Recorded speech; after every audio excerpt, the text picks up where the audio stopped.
It was recently announced that Ninja Theory's new game, Hellblade 2, will be a digital-only release. This has led to numerous articles and tweets from all the usual places lamenting the lack of a boxed copy. And this is despite the fact that Hellblade 1 was also a digital-only release, that almost every single indie game is a digital-only release, that the vast majority of people who play games on PC don't even have a DVD drive in their tower anymore, and most importantly, that it's actually a good thing that games are moving to a day when they're almost entirely distributed digitally. Today, I want to indulge my natural contrarianism and make a counter-argument that I almost never see. I want to engage with the arguments on the other side in good faith and try to convince you that not only isn't it bad that box games are going away, but in fact, it's a good thing. There are 4 main arguments against a digital-only future, and I'm going to address those core arguments and then wrap up by making my case in its totality. So let's hop to it. Digital-only games are good. After the logo.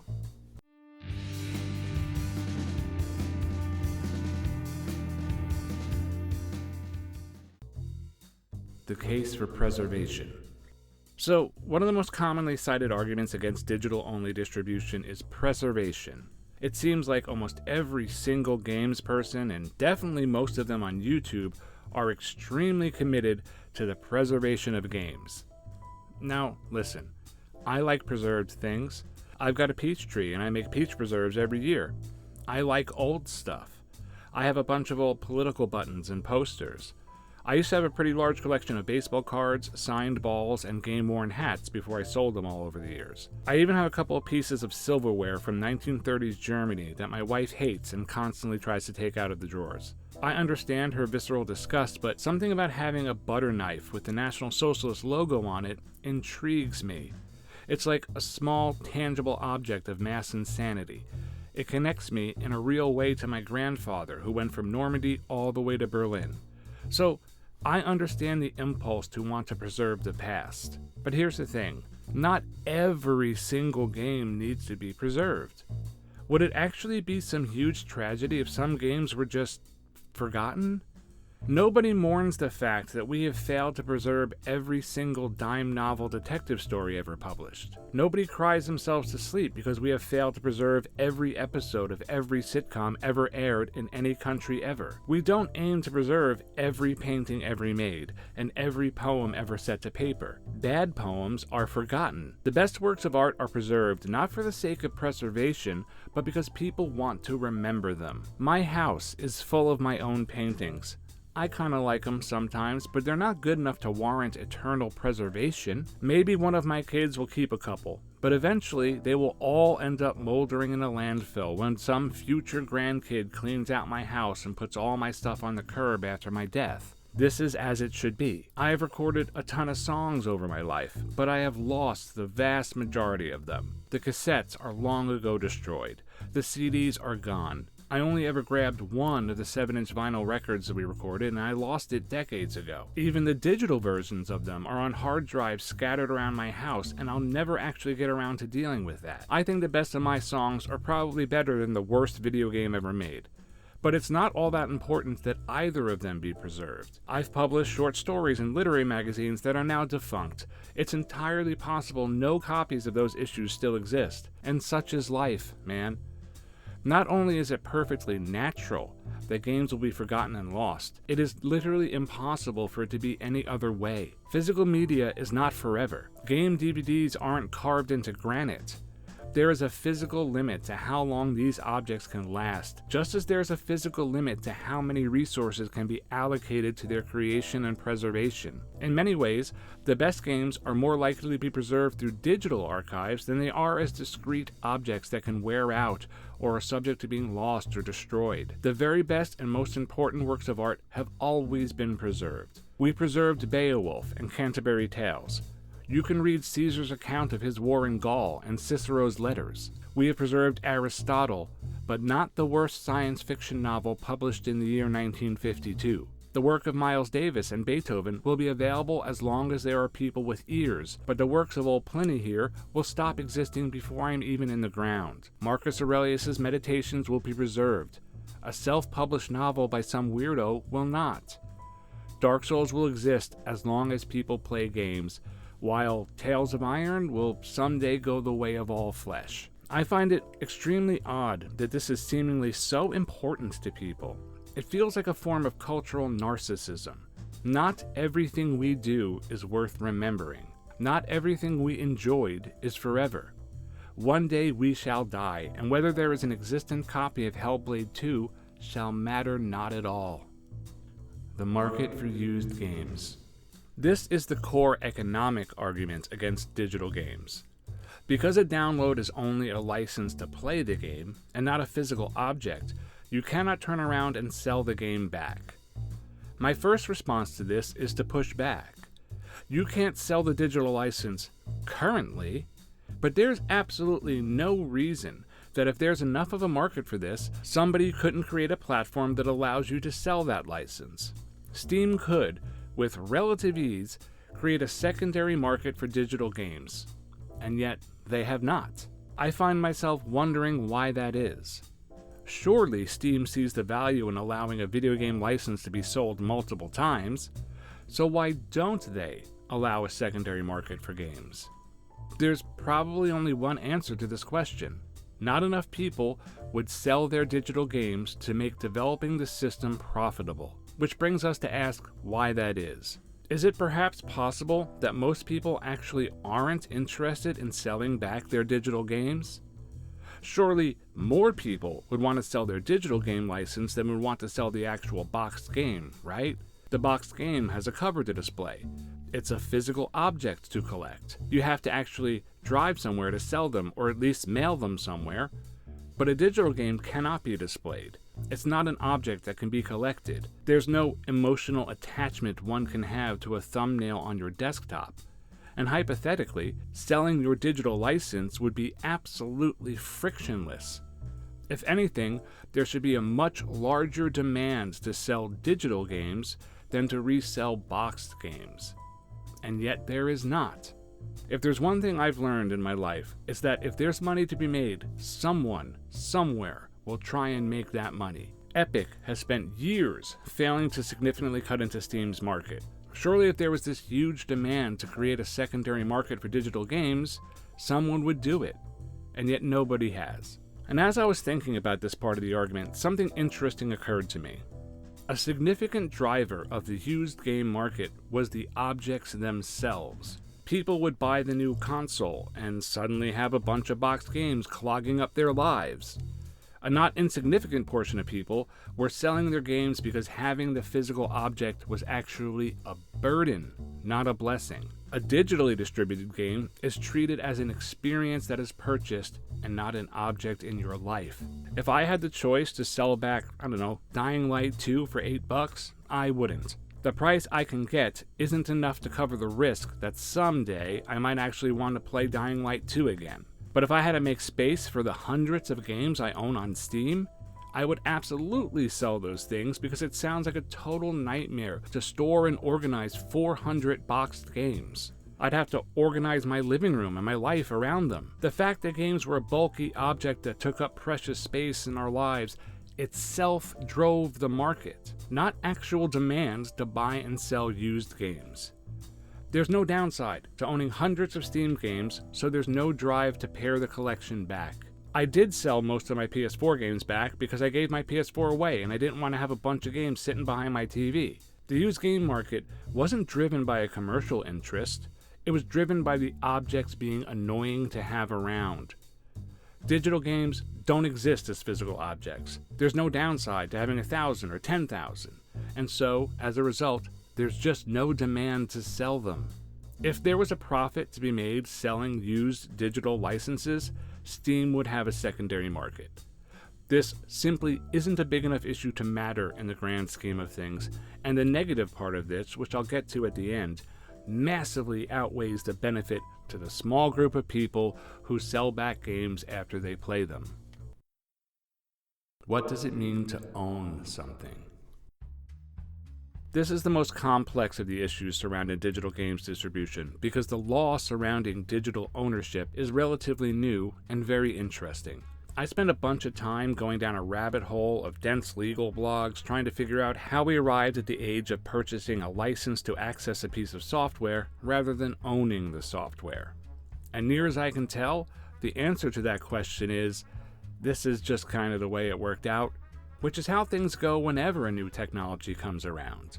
The invention of the player piano led to a very strange Supreme Court case that said the piano companies did not have to pay royalties to the people who wrote the songs that the player pianos were playing back. The reasoning behind this case was that humans can't read player piano rolls. It was an absurd decision that made so little sense, Congress overturned it within a year and created copyright law as it exists today. Everything that followed in copyright law was basically a result of a series of compromises and tweaks, all in reaction to the player piano. But, it's not insane to think that the other possibility is also fine. Why should someone have exclusive rights to make money from a song they wrote? And if they do have exclusive rights, how long should they have them? Should their heirs have those rights too? Why can't I just make a copy of a DVD and sell them on the side of the road? The reason we have copyright law is because every option was kinda stupid, and the current system seemed least stupid to enough people, and we all just kind of accept it now. That is basically how we got the digital software license. When you buy a piece of software, you're not buying the physical media it came on. You're basically buying the information that's encoded on it. It takes an enormous amount of capital and effort to develop that software. And it was decided that it was a better idea for society to treat that as a license being used rather than as a physical object being bought. You do own the media the software arrives on. When you do a fresh Windows install from a thumb drive, you own that thumb drive. When you buy Skyrim on a disk, you own that disk. But the software is not a physical object. It's a stream of information that directs electrons across a chip inside another machine to produce an intangible experience. The law has settled on treating software as a form of literature. The source code is a copyrighted work of literature which you have no rights to at all. Instead, you have purchased the right to run the unaltered source code on a machine. The easiest way to think of this, I think, is you didn't buy the software. You bought the experience you have while using the software. The current state of the law seems to imply that you don't own any of your games. Just like you don't own Windows, despite having the thumb drive it came on, you don't own Bloodborne, even though you have the disc. There is no legal difference between having the disc and downloading the files. FromSoft can, hypothetically, patch Bloodborne to never work again, and you're unlikely to have any legal recourse. But this ownership issue actually goes even deeper. That Bloodborne disc only works on PlayStation machines, and those machines only run on Sony's own proprietary software. You own the PlayStation 4 console, but you are licensing the operating system, which is the thing that makes a PS4 anything more than a big chunk of plastic and metal. If Sony went out of business tomorrow, they'd almost certainly have the legal right to wipe the operating system off of every PlayStation 4 in existence. And without that operating system, you cannot play Bloodborne, even if you own the disc. Your games only work as interwoven pieces of software from multiple companies. What does ownership even actually mean in this scenario? The truth is that once games were played on proprietary software running machines, you stopped owning anything. Maybe that's fine, maybe it's bad, but it's where we are. You no more own Bloodborne on the disc than you own Bloodborne as a digital download. The move to digital games is only another layer of abstraction in an already abstract system. The negative part of this system is that you don't own anything. The positive of this system is it's produced the incentive structure that allows a bunch of people in Japan to make a living creating Sekiro. Seems like it works well enough to not bother worrying about. You never owned Sekiro. If it was a download, you don't own it. If it came on a disc, you still don't own it. You didn't buy Sekiro. You bought the right to run the proprietary Sekiro source code on a machine running the proprietary platform operating system source code. You bought the experience of playing Sekiro. It ain't perfect, but the alternative has a whole other set of benefits and drawbacks too. There's no magic system of software ownership that solves all of the complexities. The system we had produced Sekiro, and you know what, man? That's good enough for me. What about the collectors? And now we can touch on the other most common arguments against digital games distribution, and the one that I actually don't have a real argument against per se. Rather, I have an observation. Many of the people who are most fervently opposed to the all-digital distribution future are people who collect video games as objects. I have great sympathy for this, man. I also love many objects. I have a ton of paintings, books, records, and assorted knickknacks that have great sentimental value to me. That said, I'm not the kind of guy who has a focused collection. I cannot ever imagine myself buying a collector's edition of a game, but I understand that many people do. So for those kinds of people, this will indeed be a painful adjustment. But again, this is the kind of issue that will be addressed if there is enough of a market for it to be addressed. Surely, the collection is not actually the disc, right? It's not the disc that most people display, it's the box, or the collector's edition. It's entirely likely that we are moving towards a future where the only people who buy a physical object are collectors. A small percentage of players will keep buying collector's editions, which are obviously profitable for developers and publishers. And another group of people will buy regular boxed editions of the games. But we will soon enough get to a point where all boxed versions of the games will only include a download code, because the disc itself is irrelevant. As I think I've demonstrated, owning the disc doesn't mean you own the game anyway. And the kind of people who want to collect the box editions of games are clearly not the kind of people who plan to sell their games on the secondary market, which means this is a small mental adjustment. The collection feels more substantial if it has the game on a physical disc, but it simply isn't. When a collector buys the box for display, they're buying the box for display, not the disc. Digital games distribution shouldn't have any effect on some people's desire to own the box. Many people still collect vinyl albums despite listening almost entirely to their music as MP3s. In fact, believe it or not, vinyl is now the second most common form of music distribution, because people are basically collecting the album sleeve and the vinyl. Records nowadays are way more likely to come on cool colored vinyl than they used to be, because albums are being valued as collectible objects first, and as a medium for playing music a distant second. Streaming is massively more convenient than an album, and most people listen to music most often in that format. Games going forward will be collected as if they are album sleeves. This will probably mean fewer people will buy display boxes. For some people, it will feel strange and silly to buy a box that doesn't include the game. It'll feel somehow less real to them. But it hasn't been real for ages. Cartridges were indeed playing the game directly from the medium. But for the last 15 years, that disc has been an install medium. The Bloodborne disc is basically the same as the Windows install thumb drive. You have to put that disc in as a form of DRM. The disc installed the game, and then you put that disc in the console just to validate the license. The game has lived on the console and not the disc for at least 10 years. So presumably less people will want to buy the box knowing the disc isn't inside. But this is actually the end of an illusion and not actual change. Functionally downloading from the disc and using it to validate the license is no different from downloading from the store and using your profile to validate the license. It's the same thing. Still, a certain percentage of people, for a certain number of games, will want to buy the box with a download code because they're actually buying the box as a collectible object. And the truth is, they were always buying the box as an object and not the game as an object. The only difference is that this reality is now explicit. People are no longer being lied to, and that's a good thing. The affirmative argument. Well, that's like 5 pages explaining why it's not actually some huge disaster that games will soon be almost entirely digitally distributed.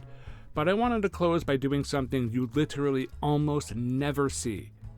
I'm going to take the time to point out the other side. the side that seems to be strangely unargued. The side that says, you know what? Good. It's good that games will mostly be digital now. Maybe you never see this argument because the benefits are so obvious, but I don't think that's actually the reason. I think you never see this argument for a couple of other reasons. First, breaking news, everything is fine, has never been a way to sell a newspaper. So much of YouTube or games writing is everything sucks and is a disaster and it was better in the past. I find this exhausting, man.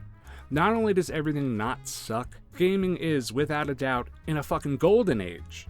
It has never been better. Not even close.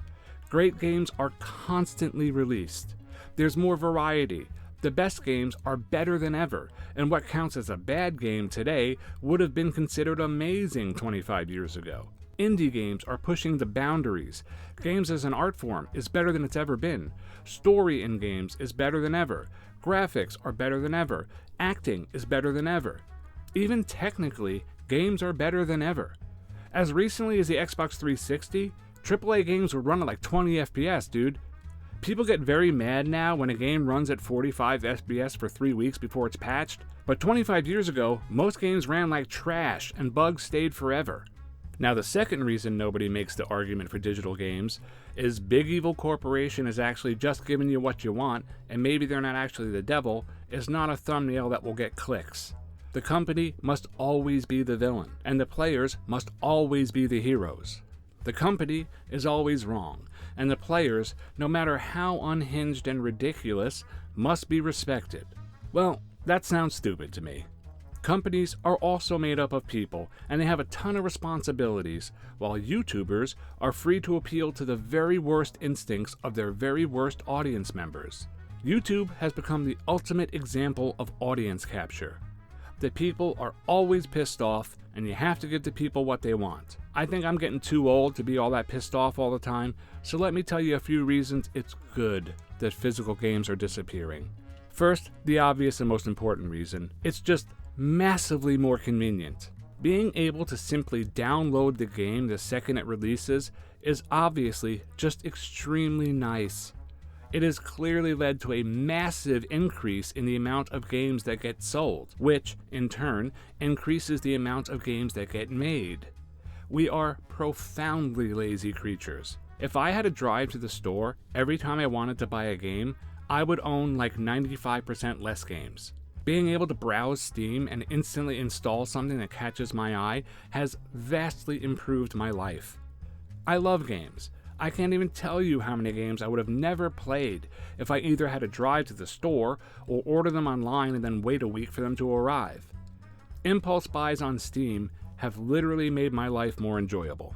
One of my very favorite games of last year was Blood West, which I never would have bought if I'd had to order it and wait for it to arrive in the mail, or God forbid, actually enter a store and buy it for some person who'll pester me to subscribe to a magazine and join the GameStop Rewards Club. Digital distribution makes my life easier.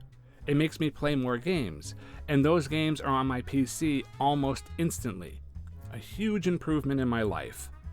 Secondly, digital distribution means developers and publishers make more money. Creating 3 million boxes and discs is titanically expensive. If every game is sold digitally, the amount of money made per game is going to be higher.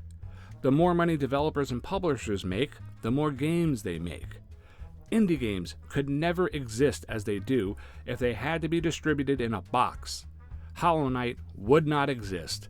Blood West would not exist. Never in a million years would Gloomwood exist if it had to be a boxed retail release. I want the people who make the games I love to make as much money as they possibly can. I wish EA had made 10 times more money from the Dead Space remake, because that would have meant they would have made a Dead Space 2 remake. Instead, Motive is working on freaking Battlefield campaigns now. I want the guys who made Remnant 2 to make $1 bajillion so they can make a Remnant 3. I don't want them to have 20% of the profit slurped up by printing discs and boxes and paying to have 1 million games shipped across the world on big-ass boats and planes. Lastly, boxed games are simply a waste. A waste of plastic, a waste of paper, a waste of energy to make them, and a waste of oil to ship them. A waste of money and a waste of time. If the only people buying boxed games were people who want to collect the box, the world will be a better place. Think of the immense amount of resources devoted to designing, printing, stamping, assembling, shipping, and selling a boxed game. Now compare that to simply downloading the code. The intangible code, the lines in a file that move electrons through a chip, is the game. That's the important part. The time, talent, energy, and resources poured into making the code is what matters most. The energy, plastic, oil, wood, and money poured into the box is wasted unless the person buying that box wants it as a collectible item. For everyone else, it's a total waste.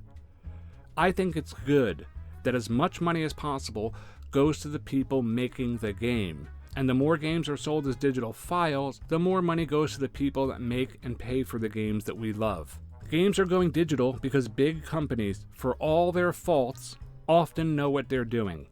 Companies, when they're working properly, are designed to give people what they want as efficiently as possible. They try to use as few resources as possible and make as much money as possible while giving their customers as much of what they want as possible. They aren't always right, but they also aren't always wrong. The arguments against digital games simply don't make sense in the big picture. The company sees digital games as using less resources, costing less money, being more profitable, and more convenient for the customer. It's a win-win-win. They see that most people prefer to buy their games digitally. They see that people buy more games when they are delivered digitally, and the company makes more money from each game when they are delivered digitally. And making more money is good. It's good for the company. It's good for the people who invest in the company. It's good for the devs who work for the company. And it's good for the people who love games because they will get more games faster, more efficiently, and with less waste in this system. There's a reason digital distribution is taking over, and it's not because the evil corporate man is trying to screw us. It's because most of us prefer buying games this way, and it's better for everyone, from the CEO of Mega Game Corp right down to us, the end users. Now, if you excuse me, I need to spend some time making a thumbnail that makes people pissed off enough to click on the video. Thanks for coming. I'll see you next time. Bye.